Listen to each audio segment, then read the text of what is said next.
Praise the Lord. இன்றைக்கான வசனம், தமக்கு விரோதமாய் அவபக்தியுள்ள பாவிகள் பேசின கடின வார்த்தைகள் எல்லாவற்றின் நிமித்தமும் அவர்களை கண்டிக்கிறதற்கும் ஆயிரமான தமது பரிசுத்தவான்களோடே கூட கர்த்தர் வருகிறார் என்று முன்னறிவித்தார்.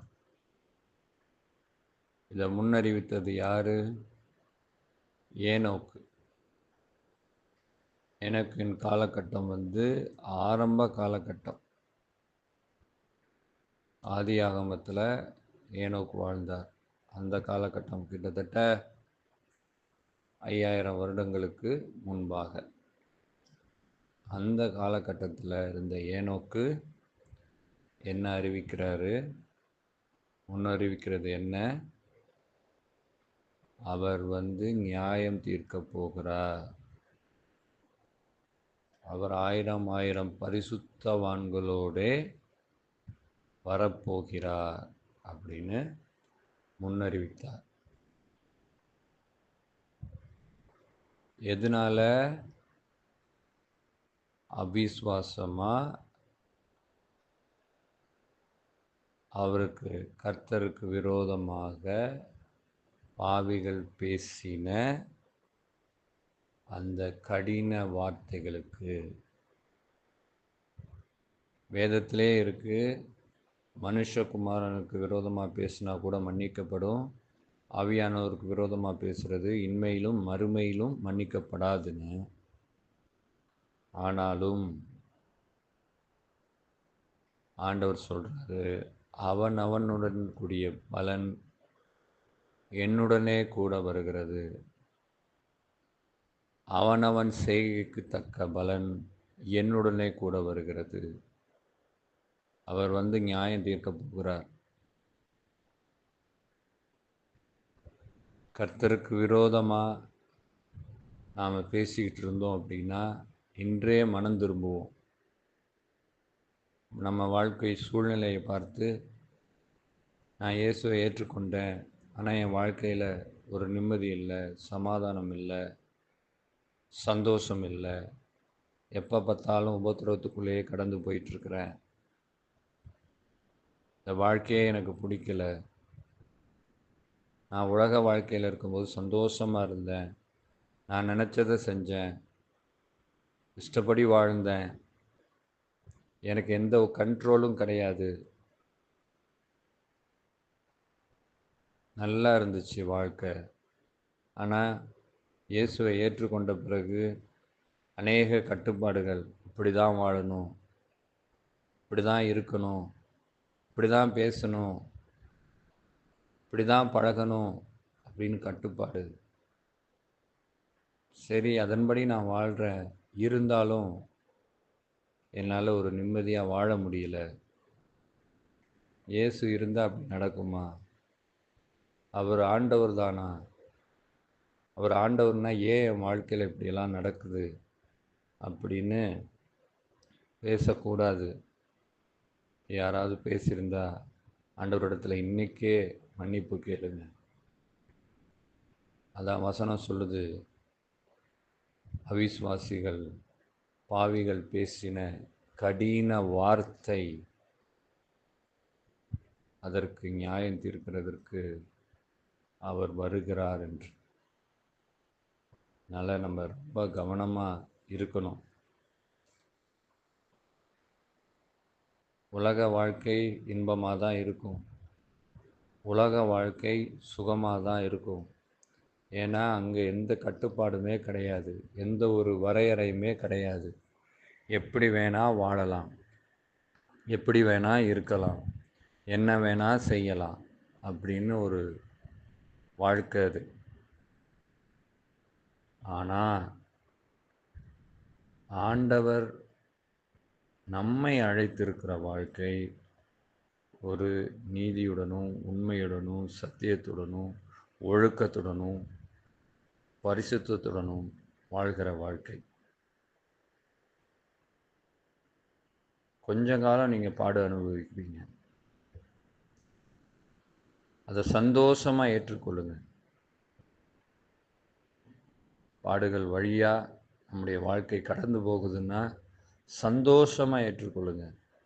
ஏன்னா ஆண்டவர் நம்மளை நேசிக்கிறார் என்ற அந்த ஒரு நிச்சயம் இருக்கும். நமக்கு பாடுகளே இல்லை, உபத்திரவமே இல்லை, நல்லா சுகபோகமாக வாழ்கிறோன்னா ஏதோ தப்பு நடந்துகிட்ருக்கு. ஆண்டவருக்கு விரோதமாக நம்ம போயிட்டுருக்குறோம், ஆண்டவருக்கு விரோதமாக நம்ம பேசிகிட்ருக்குறோம் அப்படிங்கிறத நம்ம உணரணும். உணர்ந்து ஆண்டவரிடத்துல போய் மன்னிப்பு கேட்டு, ஏசப்பா என்னை பாதுகாத்து கொள்ளுங்க அப்படின்னு கேட்கணும்.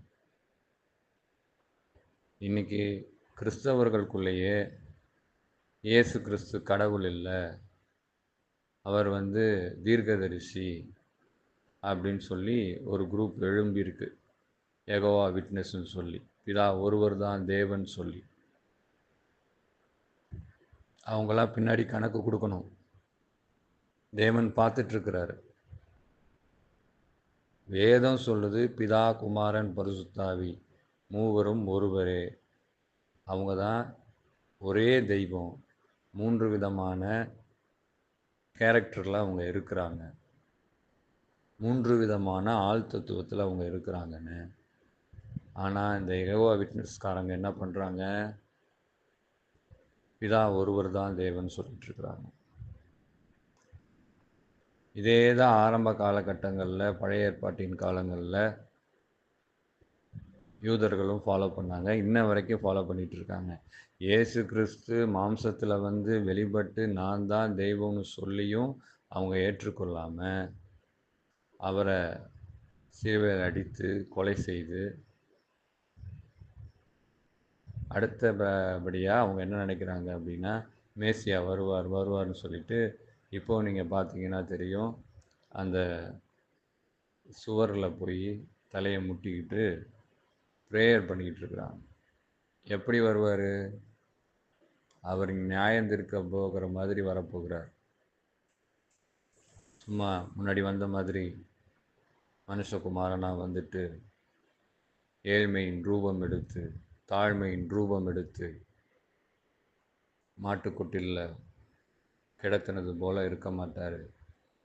சர்வலோக ராஜாவாக வருவார், நியாயம் தீர்க்கிற ராஜாவாக வருவார்.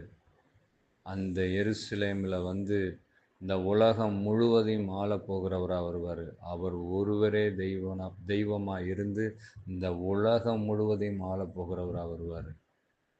அதனால் நம்ம எச்சரிக்கையாக இருக்கணும். ஈஸியாக நம்ம பேசிடக்கூடாது.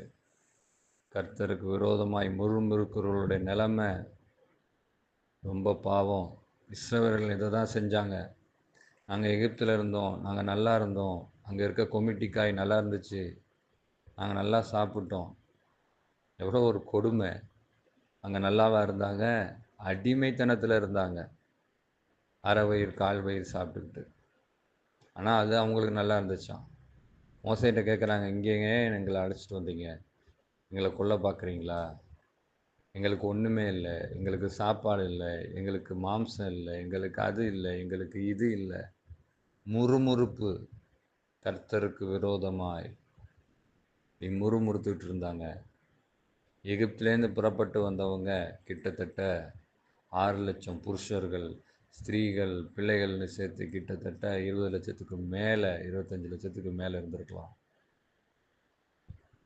ஆனால் கானானுக்குள்ளே பிரவேசித்தது என்னவோ காலேபும் யோசுவாவும் மட்டும்தான் பிரவேசித்தாங்க.